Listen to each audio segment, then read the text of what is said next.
Bonjour à toutes et tous. Aujourd'hui, suite et fin du chapitre de thermodynamique numéro 2 concernant le second principe de la thermodynamique et l'entropie. Donc l'objectif ici sera d'effectuer quelques exercices types, le cours en lui-même étant fini. Donc s'il faut résumer le cours, finalement, il tient en très peu de choses. Il tient en fait qu'il existe une fonction d'état extensive non conservative appelée entropie, que la variation d'entropie au cours d'une transformation se décompose en l'entropie échangée, que l'on calcule à partir des transferts thermiques, et l'entropie créée, qui est positive ou nulle.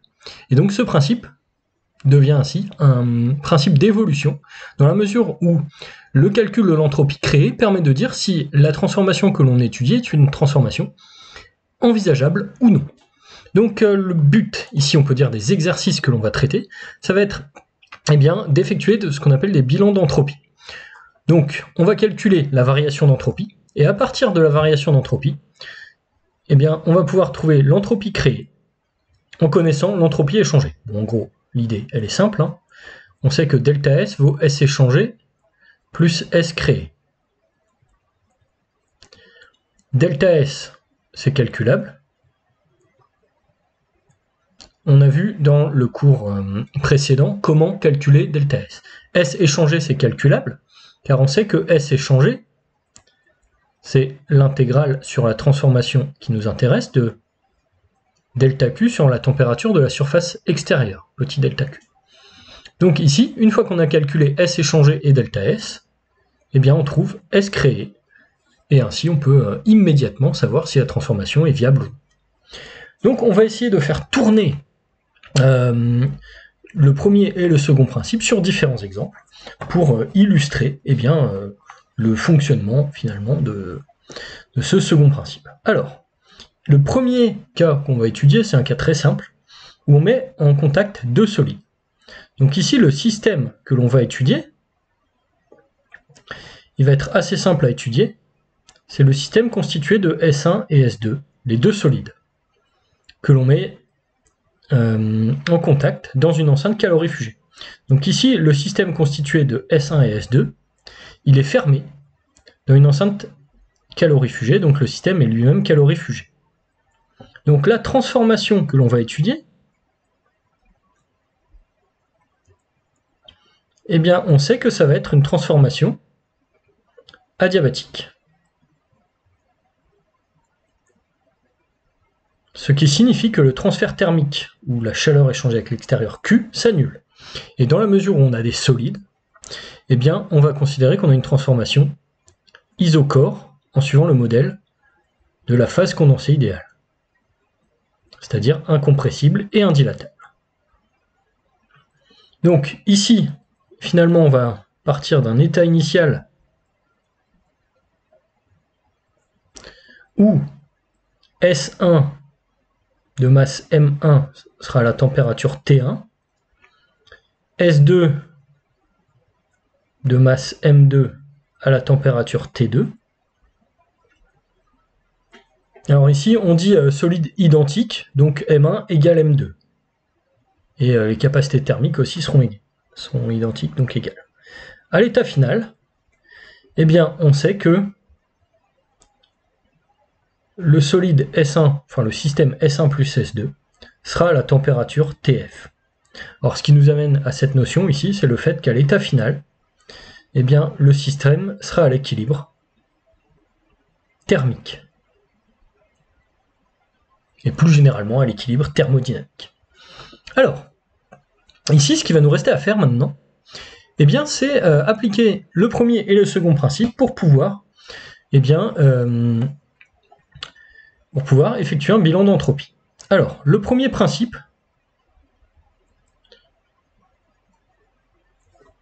ici, nous amène, pour le système que l'on étudie, delta U, qui vaut W plus Q. W qui vaut 0, car on a un système isochore. Q qui vaut 0, car on a une transformation adiabatique. Donc pour le système global, delta U vaut 0. Alors, ensuite, on va utiliser l'extensivité de U.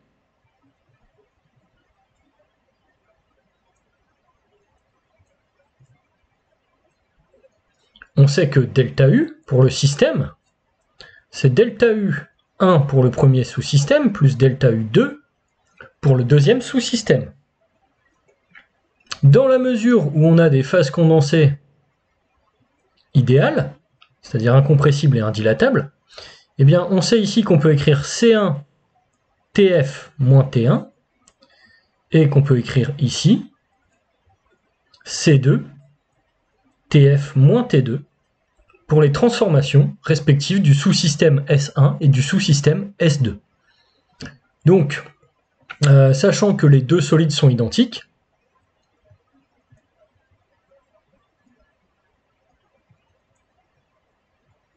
eh bien, on peut écrire C1 égale C2, ce qui simplifie encore la transformation. Donc ici, on a posé C1 et C2, les capacités thermiques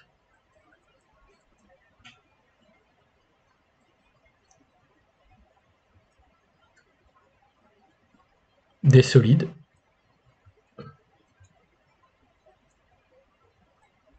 S1 et S2, respectivement. Donc, au final, on va obtenir la température TF, qui vaudra, d'après ce qu'on a écrit ici, d'après le fait que delta U égale 0, et d'après le fait que delta U vaut delta U1 plus delta U2, eh bien, on va pouvoir écrire que TF, c'est C1 T1 plus C2 T2 sur C1 plus C2. Donc la température finale obtenue grâce au premier principe, on sait que ça va être la moyenne des températures initiales pondérée par les capacités thermiques des sous-systèmes. Et donc avec deux solides identiques, eh bien on sait qu'on obtient assez rapidement TF qui vaudra T1 plus T2 sur 2. Vous voyez qu'il y a besoin d'une hypothèse supplémentaire pour avoir la moyenne simple des deux températures de départ. C'est-à-dire que ici, si une des capacités est beaucoup plus grande que l'autre, eh bien le corps dont la capacité thermique est la plus importante va imposer sa température à l'ensemble du système. Alors, ça, fiez-vous à votre intuition. Si vous mettez 1 gramme de cuivre à 150 degrés Celsius dans une baignoire remplie d'eau à 20 degrés Celsius, eh bien le gramme de cuivre ne va pas être suffisamment étendu, ne va pas contenir suffisamment d'énergie pour élever de manière significative la température de l'eau dans la baignoire. Une fois le premier principe appliqué au système, ce qui nous a permis de trouver la température finale dans le cas où les capacités thermiques des deux sous-systèmes sont identiques, eh bien on peut appliquer le second principe pour justement effectuer le bilan d'entropie demandé et estimer notamment l'entropie créée au cours de la transformation. Donc ici, je sais que delta S, c'est S échangé plus S créé. Or, je sais que S échangé vaut 0 car j'ai une transformation adiabatique. Donc là, je veux obtenir instantanément que delta S vaut S créé. Alors, qu'est-ce qu'il me reste à faire ensuite pour déterminer S créé? Eh bien, il me reste à travailler sur l'extensivité de S. L'extensivité de S, l'entropie, m'amène au fait que delta S, la variation d'entropie du système global, vaut delta S1, la variation d'entropie du sous-système 1, plus delta S2, variation d'entropie du sous-système 2. Ayant affaire à deux phases condensées idéales, je peux écrire ici que j'ai C1 ln de TF sur T1, et pour delta S2, que j'ai C2 ln de TF sur T2. Donc j'obtiens instantanément ici le résultat que S créé vaudra C ln TF sur T1 C1, on peut dire, plus C2 ln de TF sur T2. Alors, une fois obtenu ce résultat, eh bien, il me reste à essayer de commenter le sens physique de ce que j'ai obtenu. Alors ici, l'hypothèse des systèmes identiques va faciliter la tâche. Alors, je m'explique. Donc j'ai S créé qui vaudra C ln TF sur T1 plus C ln TF sur T2. Alors C ln TF sur T1 plus C ln TF sur T2, eh bien on sait que c'est aussi, alors j'ai noté SC, S petit c pour aller plus vite, C ln de TF au carré sur T1, T2. Donc ça c'est valable si les deux sous-systèmes sont identiques. Derrière, pour tester la validité de la transformation, je sais que S créé doit être supérieur ou égal à 0. Donc ici, si je veux que S créé soit supérieur ou égal à 0, il faut que TF au carré sur T1, T2 soit supérieur ou égal à 1. Or, je sais, lorsque les deux sous-systèmes sont identiques, que TF vaut T1 plus T2 sur 2, la moyenne des deux températures initiales des sous-systèmes. Donc je vais essayer d'étudier le signe de TF carré sur T1, T2. Donc ici, T1 plus T2 au carré sur 4 T1, T2 doit être supérieur ou égal à 1. Autrement dit, T1 plus T2 au carré sur 4 T1, T2, enfin T1 plus T2 au carré doit être supérieur ou égal à 4 T1, T2.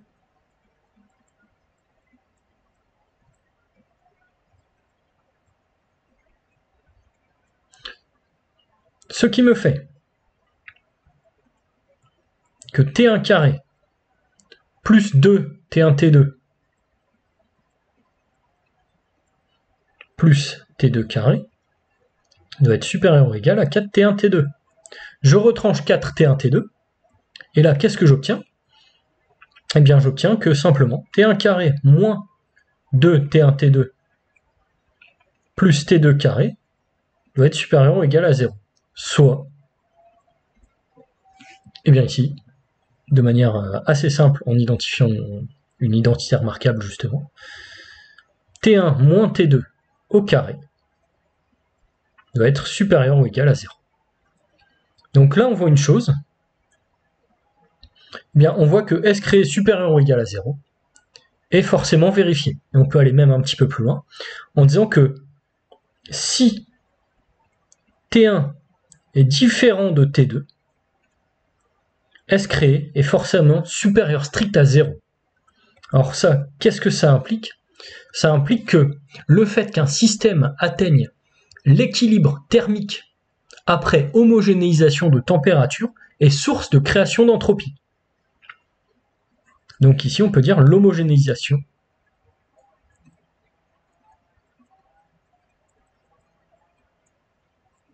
de la température est source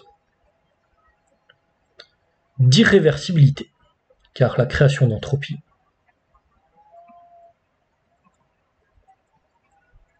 alors ça c'est ce qu'on disait au tout début, hein, que le fait qu'il y ait des déséquilibres thermiques au sein d'un système était une cause d'irréversibilité des transformations. Et donc si T1 égale T2, et bien à ce moment-là S créé égale 0. Et qu'est-ce que ça signifie? Ça signifie tout simplement qu'il n'y a pas de transformation. Si les deux sous-systèmes sont à la même température, eh bien il n'y a aucune évolution de l'énergie interne. Donc finalement les deux sous-systèmes restent identiques à ce qu'ils étaient dans l'état de départ. Alors, là on a traité un premier exemple. Maintenant on va étudier un second exemple qui lui va mettre en jeu un gaz. Alors, ici, on nous parle de compression monotherme d'un gaz parfait. On va considérer une mole de gaz parfait enfermée dans un cylindre vertical surplombé par un piston. Le système va être au contact tout au long de cette transformation avec un thermostat de température T0 et la pression sur le piston est initialement de P0. Donc on sait déjà que le système qu'on va étudier, ce sera un gaz parfait, ce sera un système fermé avec une quantité de matière N égale 1 mol. Et donc, pour ce qui est de la caractérisation de la transformation, eh bien, on sait que la transformation sera monotherme à la température T0 et monobar ici, et donc à la pression P extérieure qui vaudra P0 plus la masse qu'on a ajoutée sur le piston fois G sur S. Alors ici, si on fait un petit schéma de la situation, qu'est-ce qu'on voit? Eh bien, on voit que si on a un piston sans masse qui enferme le gaz, qu'on a la pression extérieure P0, la température extérieure T0, et qu'on rajoute la masse M, grand M ici, eh bien, on voit que les forces qui s'exercent sur le piston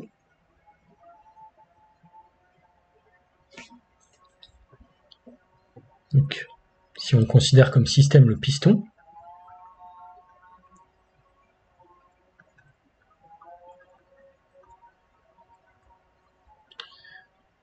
de masse nulle, en l'absence d'hypothèse formulée là-dessus, eh bien, qu'est-ce qu'on va avoir comme force qui s'exerce sur ce piston? On va avoir P0S vers le bas, la force de pression extérieure.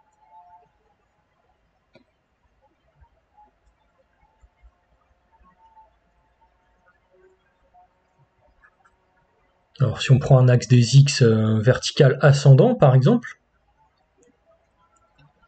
on aura moins P0S EX.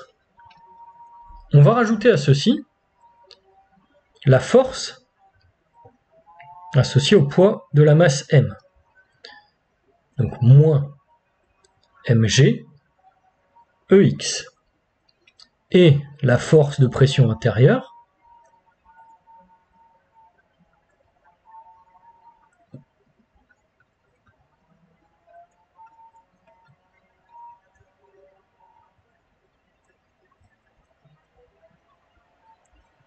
donc qui vient de l'intérieur du système, F intérieur qui vaudra P fois S selon EX. Et donc, lorsque le piston sera à l'équilibre,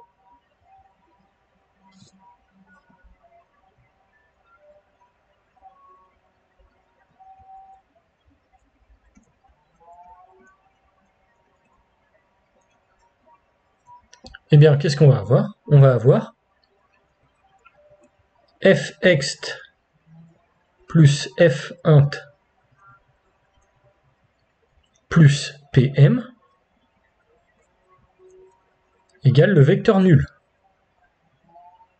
Donc là, qu'est-ce qu'on va en déduire assez vite? On va en déduire que la pression fois S moins P0 fois S moins mg égale 0. Donc on va en déduire que la pression à l'équilibre, ça vaudra P0 plus mg sur S, ce qui va correspondre à la pression extérieure qui s'exerce sur le système.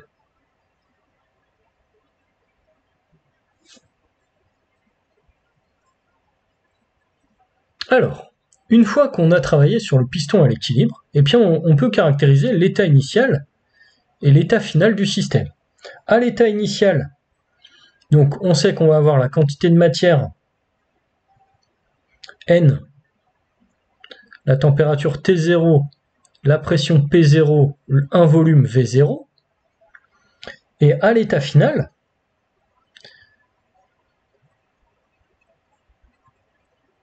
eh bien, on va avoir la même quantité de matière N, la même température T0, la pression P extérieure et le volume VF. Et donc ici, P ext, on a défini que c'était P0 plus mg sur S. Donc grâce à l'étude mécanique du piston. Donc ici, pensez bien à cette chose-là. Si vous voulez déterminer la pression extérieure, il faut mener l'étude mécanique du piston à l'équilibre. Et donc comme ça, vous savez qu'à l'état final, le système est à l'équilibre thermodynamique, donc notamment à l'équilibre mécanique. Alors, une fois que l'on a effectué ce premier calcul, eh bien, on voit instantanément que la pression finale, qui est la pression extérieure,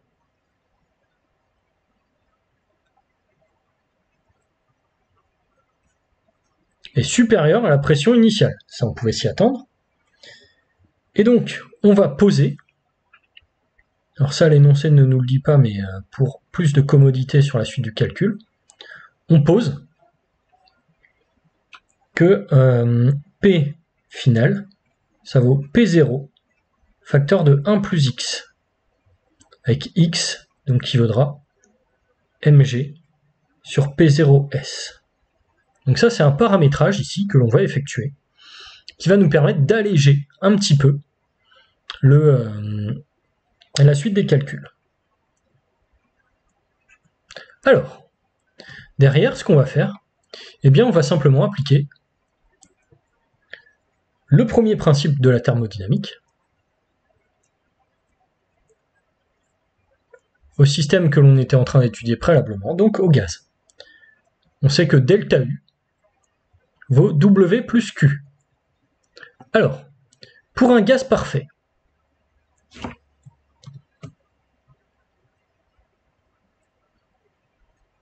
on sait que delta U, ça vaut CV TF moins T0. Or ici, on a une transformation monotherme, donc delta U vaut 0. La température finale est la même que la température initiale. Donc il va nous rester à calculer le travail des forces de pression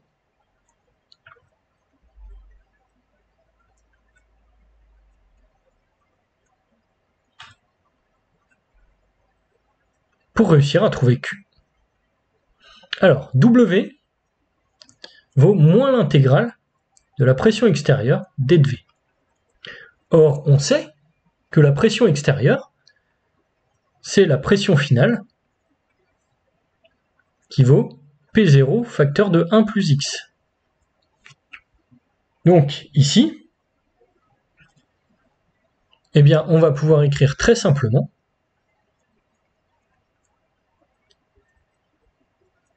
que W, ça vaut P0 fois 1 plus X fois VI, le volume initial, donc qui vaut V0, moins VF.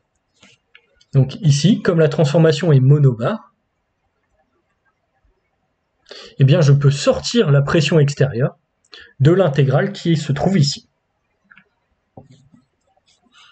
Donc là, si on pousse un petit peu plus loin la réflexion, on sait que la loi des gaz parfaits nous donne que PV vaut nRT, donc PF VF vaut nRT0 vaut P0 V0. Donc si j'ai PF VF qui vaut P0 V0, eh bien je vais obtenir assez simplement que VF vaut P0 sur PF V0, soit P0 sur PF, V0 sur 1 plus X. Donc j'ai P0 fois 1 plus X sur V0 moins VF. Donc W va être estimable assez facilement ici. Je vais obtenir P0 V0, facteur de x. Vous voyez, je vais avoir, alors si je détaille un peu le calcul, P0 fois 1 plus x fois V0 fois 1 moins 1 sur 1 plus x. Donc en passant au même dénominateur ici, j'obtiens P0, V0, x comme travail. Alors, une chose est sûre, ce travail est forcément positif, ce qui est logique, car j'ai assisté à une compression.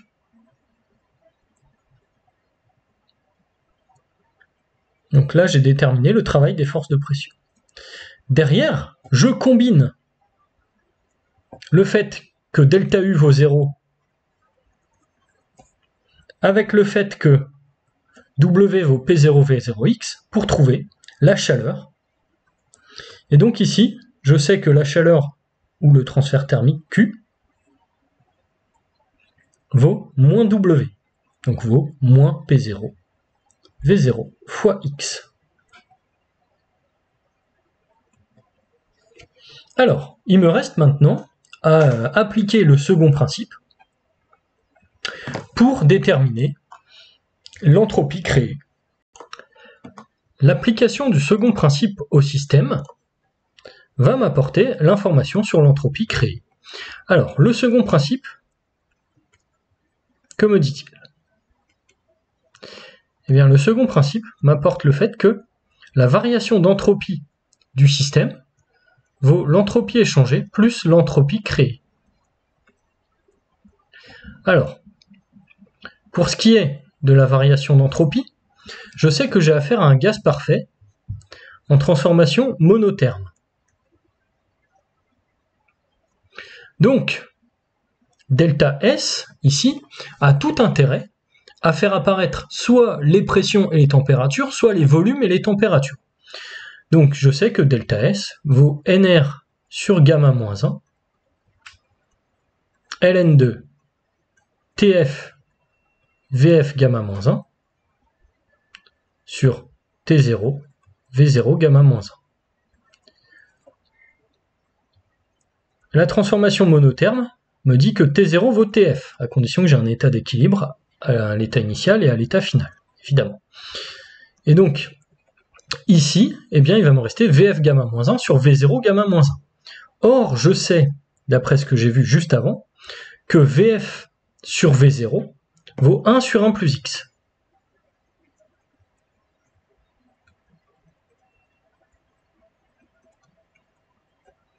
Donc VF sur V0 à la puissance gamma-1, eh bien ça me permet de ressortir un gamma-1, ce qui fait que delta S vaut finalement NR ln2 1 sur 1 plus X, donc moins NR ln2 1 plus X. Là, j'ai la variation d'entropie. Et je vois a priori eh bien, que cette variation va être ici négative. Alors, pour ce qui est de S échangé, ça va être relativement simple ici, car j'ai une transformation monotherme. Donc j'ai la température de la surface extérieure du système qui vaut T0 tout au long de la transformation. Donc S échangé vaudra l'intégrale de petit delta Q sur TS, donc petit delta Q sur T0, ce qui vaudra finalement Q, que j'ai estimé avant, à moins P0 V0x,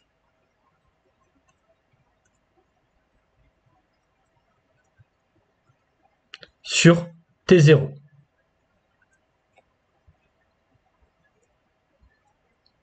Ensuite, il me reste à trouver, une fois que j'ai delta S et S échangé, il me reste à trouver S créé. Et donc S créé, ici, eh bien, je vais l'obtenir par différence de delta S et de S échangé. Alors, delta S, je sais que j'ai moins NR ln de 1 plus X. Donc S créé vaut moins NR ln de 1 plus X moins S échangé, donc plus P0 V0 sur T0 fois X, donc plus NR fois x. Finalement, j'obtiens que S créé vaudra NR facteur de x moins ln de 1 plus x. Alors, S créé équivaut NR fois x moins ln de 1 plus x. Eh bien, ici, je vois que ça va me donner une entropie créée qui va être positive si x est supérieur, strict, à 0. Alors ça, c'est très important. Ici, si on veut s'en convaincre, qu'est-ce qu'on va faire? Eh bien, il faut étudier la fonction f qui a x associe x moins ln de 1 plus x. Alors, la dérivée f', on voit qu'elle vaut 1 moins 1 sur 1 plus x, qui vaudra x sur 1 plus x, et qui sera supérieur à 0 pour tout x appartenant à R plus étoile. Or, je sais que x moins ln de 1 plus x vaut 0 pour x égale 0. Donc, comme la fonction est strictement croissante sur R plus étoile, eh bien, je vais avoir x moins ln de 1 plus x qui va être supérieur à 0 pour tout x supérieur strict à 0. Donc ce qui était bien le résultat que je cherchais. Donc ici, l'entropie créée, on sait qu'elle va être positive ou nulle. Et elle va être nulle si x égale 0. Donc encore une fois, si x égale 0, qu'est-ce que ça signifie? D'après l'adimensionnement que j'ai fait au départ, ça signifie que la masse grand M est nulle. Ça veut dire que je n'ai pas ajouté de masse sur le piston, donc que je n'ai pas créé de transformation du système. Alors, dans la transformation précédente, on a vu ce qui se passait si on ajoutait brutalement une masse m sur le piston, c'est-à-dire que finalement on posait en bloc la masse m, ce qui provoquait une rupture ici de l'équilibre mécanique.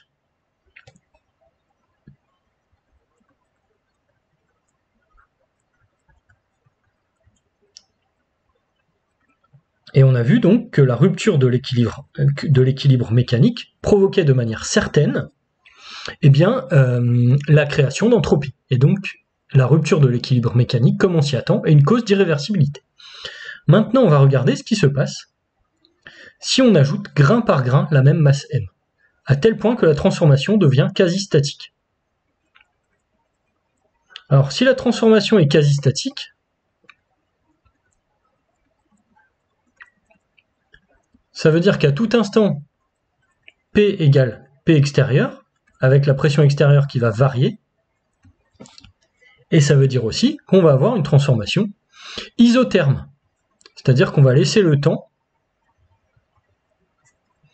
à l'équilibre thermique de s'installer au sein du système. Alors, à ce moment-là, eh bien, le premier principe continue à m'apporter le fait que delta U vaut W plus Q vaut 0.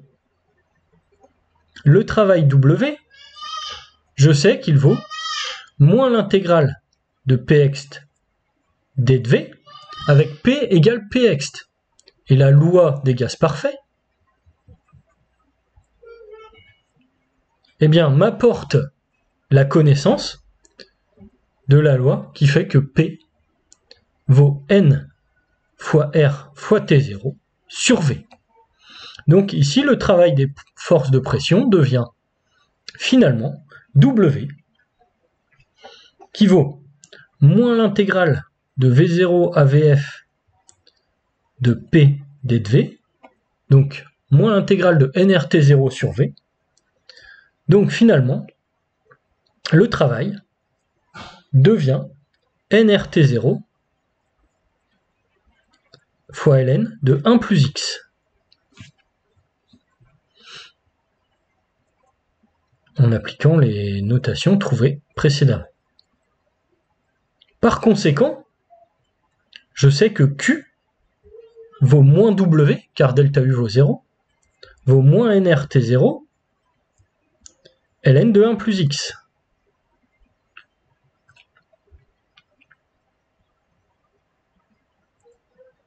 Donc ici, j'ai toujours un travail de compression, mais les hypothèses ont un petit peu changé. Et donc ceci va amener, grâce au second principe, donc qui nous dit que delta S vaut S échangé plus S créé, eh bien delta S vaut toujours la même chose que précédemment, c'est-à-dire que delta S vaut toujours moins NR ln de 1 plus X. Alors ça n'a pas eu de raison de bouger parce que l'état initial et l'état final sont toujours identiques. On rappelle que S est une fonction d'état. Et donc ici, je peux dire aussi que S échangé, alors S échangé c'est un terme d'échange, c'est lié à Q, eh bien ça vaut toujours Q sur T0, et Q sur T0, eh bien on voit que ça vaut moins NR ln de 1 plus X. Donc ici, je vois que j'ai S échangé qui vaut directement delta S. Donc si S échangé vaut delta S, S créé vaut forcément 0. S créé qui vaut 0, ce qui signifie que la transformation est réversible.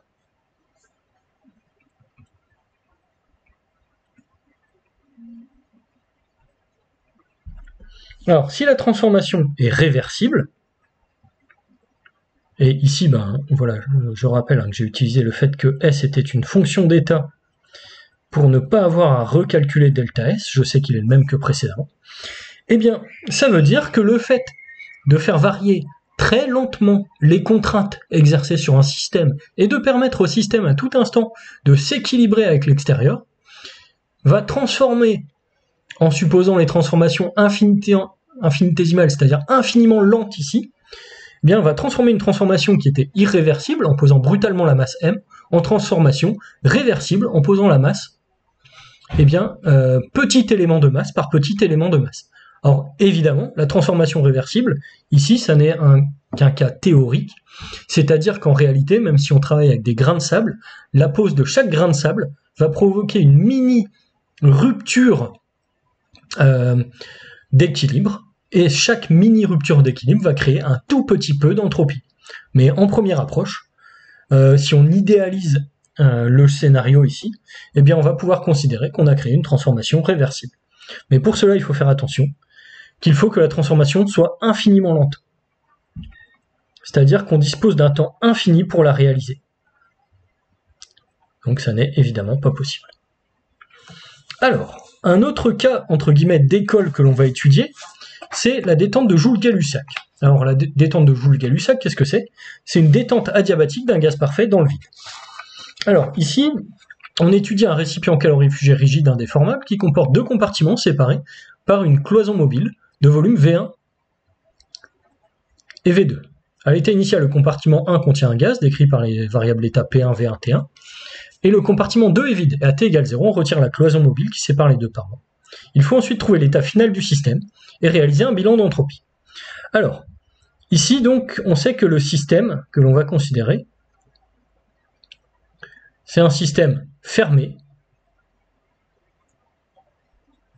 constitué de N mol de gaz parfait. Alors, comment est-ce qu'on schématise la configuration ici? On va avoir V1, une cloison, V2. Donc, à T égale 0, tout le gaz est dans ce compartiment. Les parois sont calorifugées.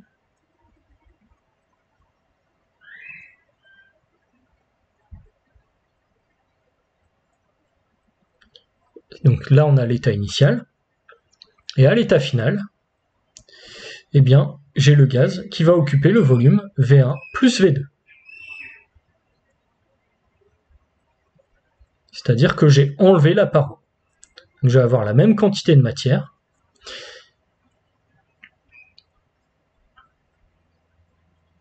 Ici. Alors,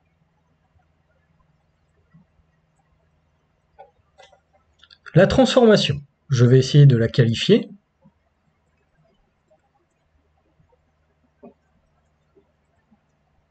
Je sais déjà que j'ai une transformation qui va être adiabatique.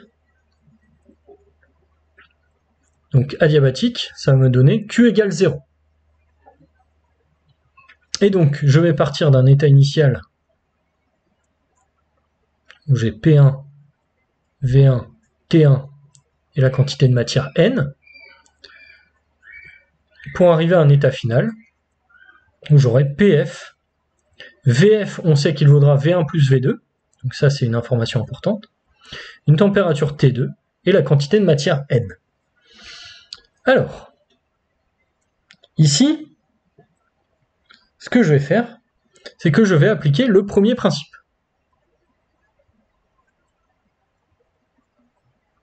Donc le premier principe appliqué au gaz va me dire que delta U plus delta EC qui est nul ici vaut W plus Q. Le fait que la transformation soit adiabatique fait que Q égale 0. Donc il me reste à trouver W. W qui vaut, on le rappelle, moins l'intégrale de Pxt d de V. Alors ici, le volume varie, d'accord. Mais on rappelle que dans V2, il n'y a initialement que du vide. Donc, si on a du vide ici, eh bien ça veut dire que la pression extérieure qui s'exerce sur le gaz qui va se répandre dans tout le volume disponible, c'est 0. Il n'y a aucune opposition au fait que le volume du gaz soit en train de grandir. Donc W vaut 0. Et donc si W et Q valent 0, eh bien je sais que delta U vaut 0. Or, comme j'ai affaire à un gaz parfait, je sais que delta U, ça vaut aussi NR sur gamma moins 1 TF, ou T2, je l'ai noté T2, bon. T2 moins T1. Et donc, comme la capacité thermique à volume constant ne peut pas s'annuler, eh bien, ça veut dire que T2 égale T1. Et donc, au fait, l'annulation du travail alors que Q était déjà nul va imposer que T2 égale T1, autrement dit que j'ai une transformation isotherme. Donc, ça c'est un résultat complètement général, c'est que la détente d'un gaz parfait dans le vide me donne une transformation isotherme.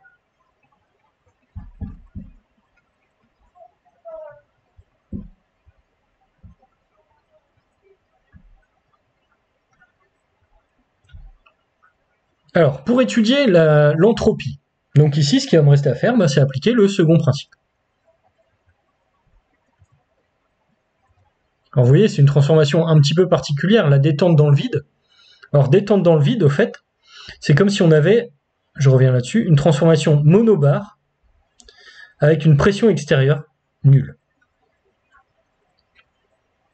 Ça, c'est le sens de ce qu'on appelle dans le vide. Alors, ici, donc, le second principe, qu'est-ce qu'il va m'amener? Il va m'amener la connaissance de la variation d'entropie qui vaudra S échangé plus S créé.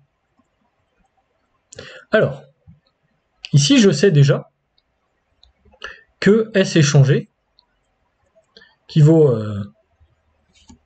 l'intégrale de delta Q sur la température de la surface extérieure, vaut 0. Ça parce que la transformation, ici, est adiabatique. Et autre chose, donc, si je veux calculer delta S, je sais que j'ai affaire à un gaz parfait, et je sais donc que j'ai delta S qui vaut NR sur gamma moins 1, ln de T2 VF gamma moins 1 sur T1 V1 gamma moins 1. Donc, en transformant un petit peu le calcul, en sortant gamma moins 1 et en sachant que T1 vaut T2, eh bien, je vais obtenir, très simplement, que delta S vaut NR ln2 V2 plus V1 sur V1.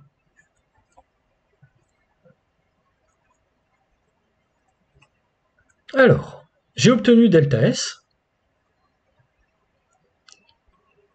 j'ai obtenu S échangé,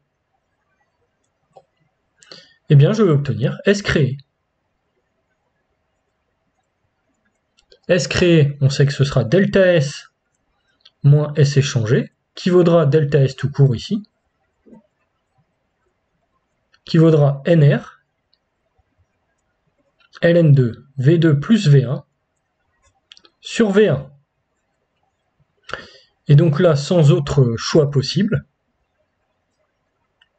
eh bien je vois que si j'offre plus de volume à un gaz, celui-ci va avoir tendance à occuper tout l'espace disponible, et donc je vais avoir quelque chose, une grandeur supérieure stricte à 0, si V2 est supérieur strict à 0, et nul, si et seulement si, V2 égale 0.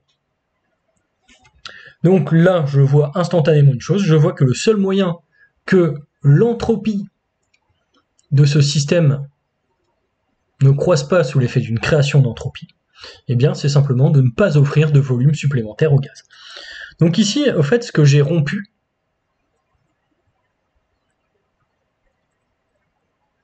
j'ai deux manières de voir les choses. Soit je dis que j'ai rompu l'équilibre mécanique parce que j'ai bougé les parois du système, soit je dis que j'ai rompu l'équilibre chimique car j'ai créé des zones avec une forte concentration de molécules et des zones avec une concentration de molécules qui était nulle au départ.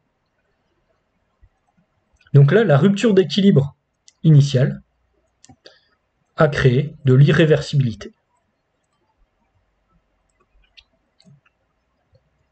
Et alors là, si je regarde attentivement, je constate que même si je bougeais petit à petit la séparation, je créerais quand même de l'irréversibilité parce que je n'ai aucune chance qu'une fois le volume V1 plus V2 offert au gaz, tout le gaz se compacte dans V1. Ça n'est pas un état acceptable d'équilibre final, enfin si j'ai suffisamment de molécules dans le système. Alors, le dernier exemple qu'il me reste à traiter, c'est un exemple où on va traiter d'équilibre, ici un équilibre liquide-solide. On dit qu'on remplit un bac à glaçons qu'on place au congélateur, et que celui-ci permet de fabriquer 12 glaçons de masse M égale 15 grammes chacun.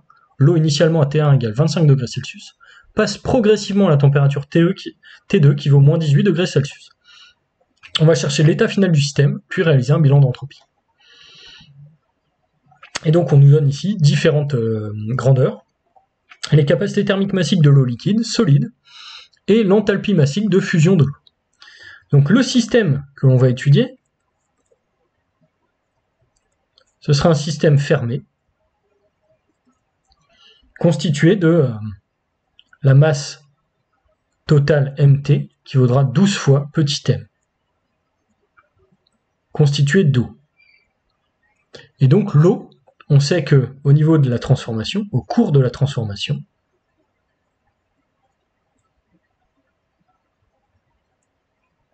eh bien elle va passer progressivement d'un état initial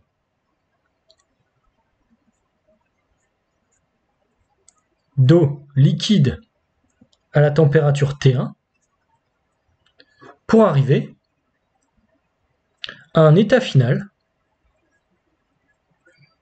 d'eau solide à la température T2. Alors, ici, qu'est-ce qu'il va falloir faire? Il va falloir essayer de trouver un moyen de calculer les variations d'énergie du système pour calculer le transfert thermique, pour pouvoir calculer l'entropie échangée, et une fois l'entropie échangée déterminée, trouver un moyen aussi grâce de calculer la variation d'entropie du système pour finalement se ramener à un calcul simple sur la création d'entropie.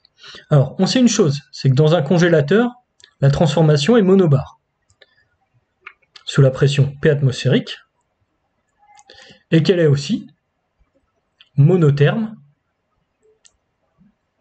sous la température T2. Alors, ça, c'est la transformation globale.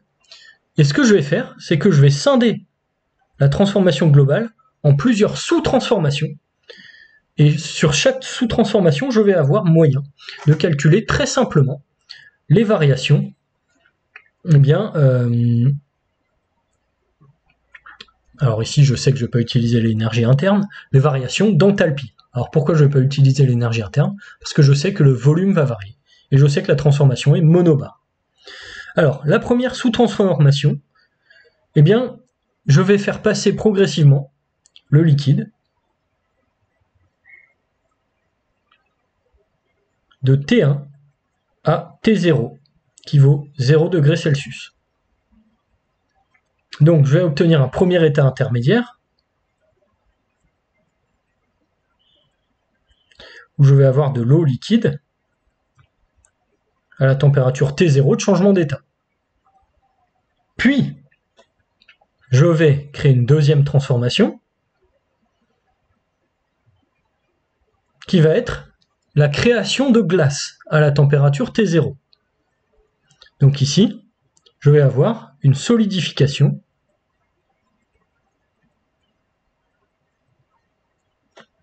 à la température T0.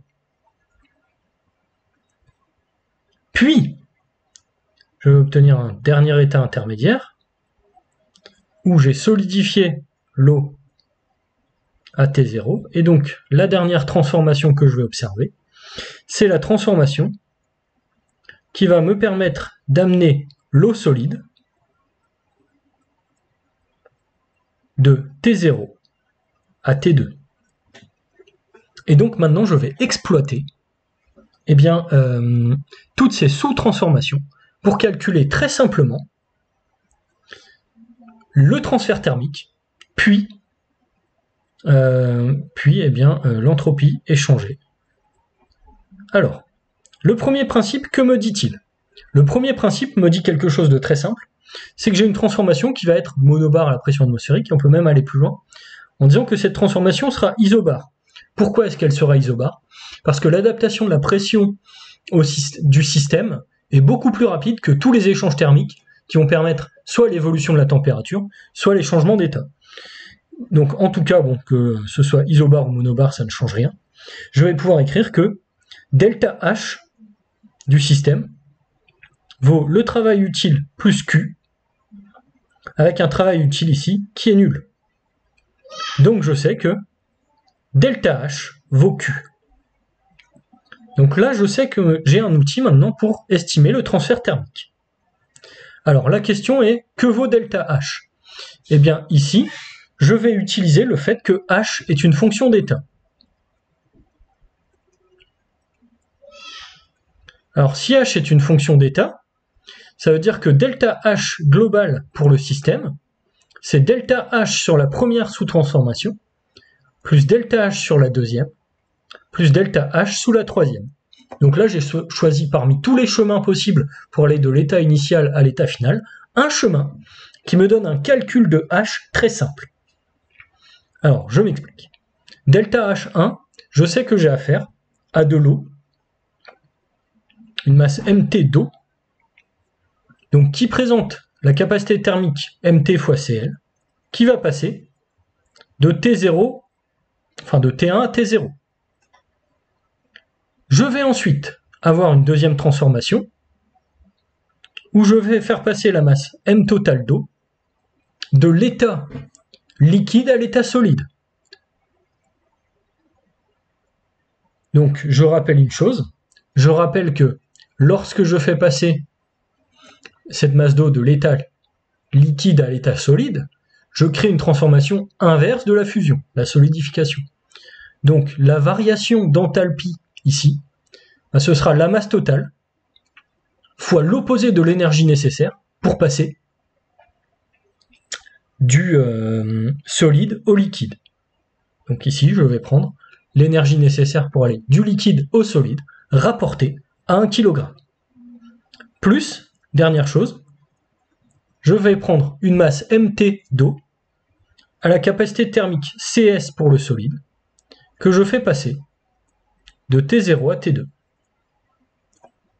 Donc là, j'ai la somme de toutes les variations d'enthalpie. Alors, ici, j'ai la variation d'enthalpie pour la première transformation, ici pour la deuxième, et ici pour la troisième.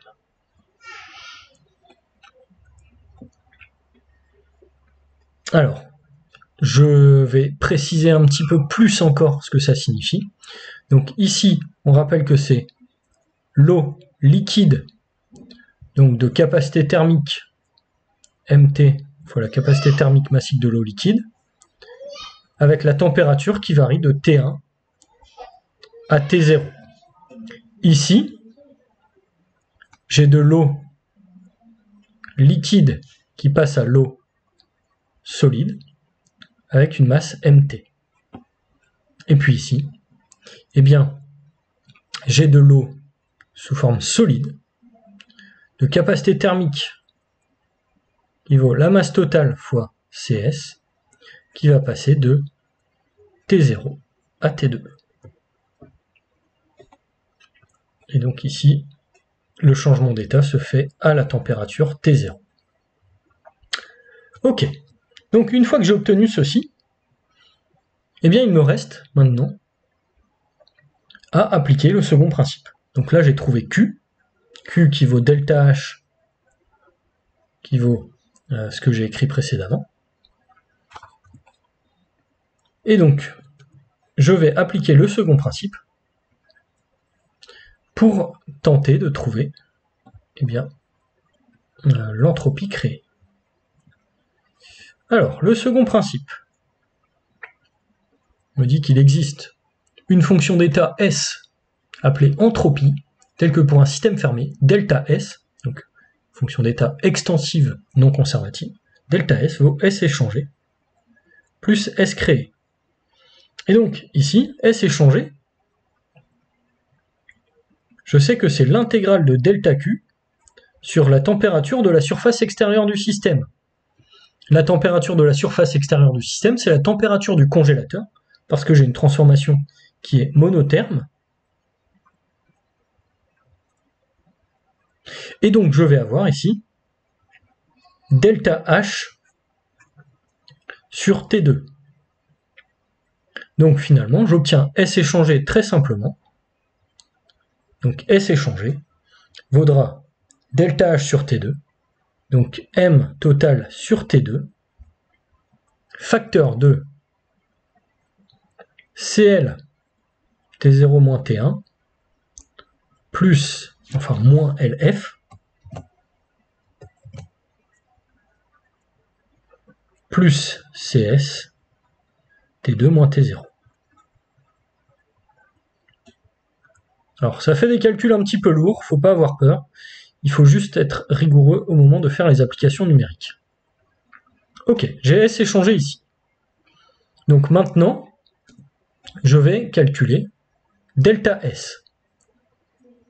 Alors, delta S ici, eh bien je vais utiliser la même propriété que pour H. Je sais que S est une fonction d'état.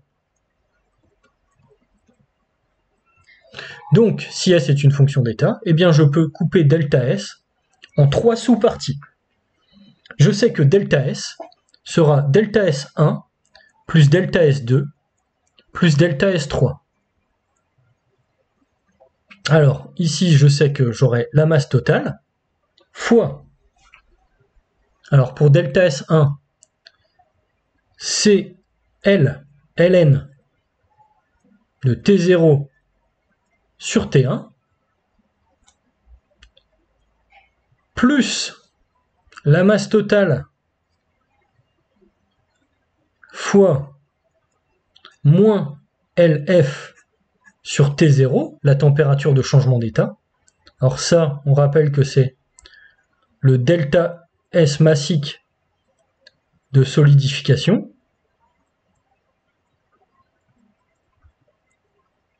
l'opposé du delta S massique de fusion, autrement dit, plus la masse totale, fois la capacité thermique massique du solide, fois ln de T2 sur T0. Et donc ici, si je mets en lumière les différents termes que j'ai obtenus, delta S 3 sera celui-ci, associé au refroidissement du solide. Delta S2 associé à la solidification sera ici. Et delta S1 associé au refroidissement du liquide sera ici. Donc je mets bout à bout les trois sous-chemins que j'ai déjà mis en place pour calculer finalement la variation d'enthalpie. Donc ici j'ai obtenu delta S qui vaut la masse totale facteur de Cl ln T0 sur T1 moins LF sur T0 plus CS ln de T2 sur T0. Donc là, j'ai obtenu la variation d'entropie globale du système. Donc cette variation d'entropie, en la combinant avec S échangé, eh bien, je vais pouvoir obtenir S créé. Donc S créé, je sais que ce sera delta S moins S échangé. Donc il me reste derrière à mettre bout à bout toutes les expressions et à réaliser l'application numérique. Donc vous voyez là, le calcul est très très lourd. Et donc sur l'application, enfin très très lourd, et relativement lourd. Et donc je vais finir par obtenir S créé, qui vaudra 24,2 joules Kelvin-1. Donc une entropie créée qui va être ici supérieure à 0, soit une transformation qui sera irréversible. Donc là, on fait attention à une chose lorsqu'on effectue ce type d'application numérique. On fait attention au fait qu'il faut bien mettre les températures en Kelvin.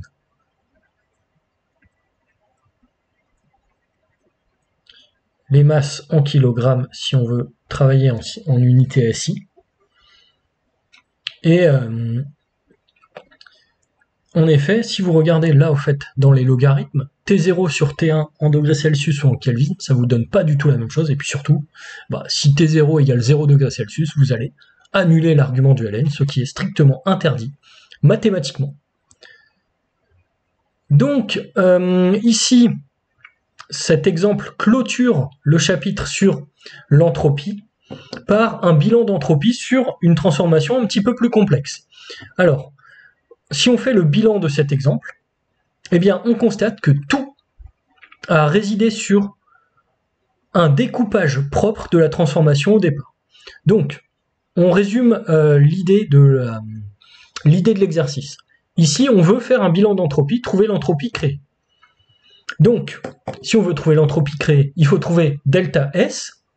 Donc, delta S, on peut le calculer si on décompose une transformation compliquée en plein de petites transformations simples.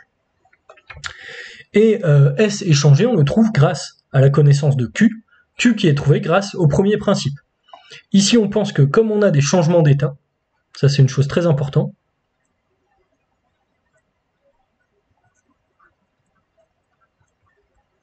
on va privilégier un travail avec H, avec l'enthalpie. L'enthalpie est là pour ça en fait. On sait qu'on va avoir une transformation sous une pression constante. La transformation ici, on sait qu'elle va être monotherme. Et donc, le travail avec l'enthalpie nous permet de nous débarrasser instantanément de tout ce qui est travail des forces de pression, qui va être directement caché dans la variation de H. C'est-à-dire qu'on autorise un changement de volume du système sans augmenter de manière dingue la complexité des calculs. Et ça, c'est très important. Derrière, une fois que le découpage est fait, eh bien, on rappelle le bon argument. C'est-à-dire que ici, on utilise le fait que h est une fonction d'état. et le fait que S est une fonction d'état. Donc là, au fait, ce qu'on est en train de faire, c'est que une transformation globale qui était compliquée parce qu'il fallait à la fois faire bouger la température, plus changer l'état, plus faire bouger la température du liquide, plus de la température du solide, eh bien on dit finalement qu'on la casse en plusieurs petites transformations, alors qui sont peut-être fictives parce que tout a lieu en même temps, c'est-à-dire qu'on n'a pas toute l'eau qui change de température en bloc, puis toute la solidification d'un coup, puis toute l'eau solide qui change de température en bloc. Mais on sait que ce chemin-là existe et qu'il me permet d'atteindre l'état final. Donc ici, le chemin fictif, c'est le chemin qui me permet de calculer de la manière la plus simple possible la variation d'enthalpie. Et coup de chance, comme je sais que WU vaut 0, eh bien je sais que delta H vaut Q. Donc je me sers d'un chemin fictif parmi tous les chemins possibles pour calculer delta H qui est stable par changement de chemin. Et ça me permet de trouver le terme d'échange Q qui, lui, n'est valide que pour le chemin qui a été emprunté par le système. Attention à la subtilité. Une fois qu'on a compris cela, eh bien, tout le reste des calculs se déroule de manière, entre guillemets, presque facile. Il faut juste bien penser derrière à exprimer proprement chaque variation d'enthalpie et chaque variation d'entropie. Donc bien identifier si on a affaire à un changement d'état, et bien identifier l'état physique dans lequel se trouve le système au moment où j'étudie sa transformation. Ceci étant dit, il ne me reste plus qu'à vous inciter à poser les questions en commentaire et à vous annoncer la suite au prochain épisode.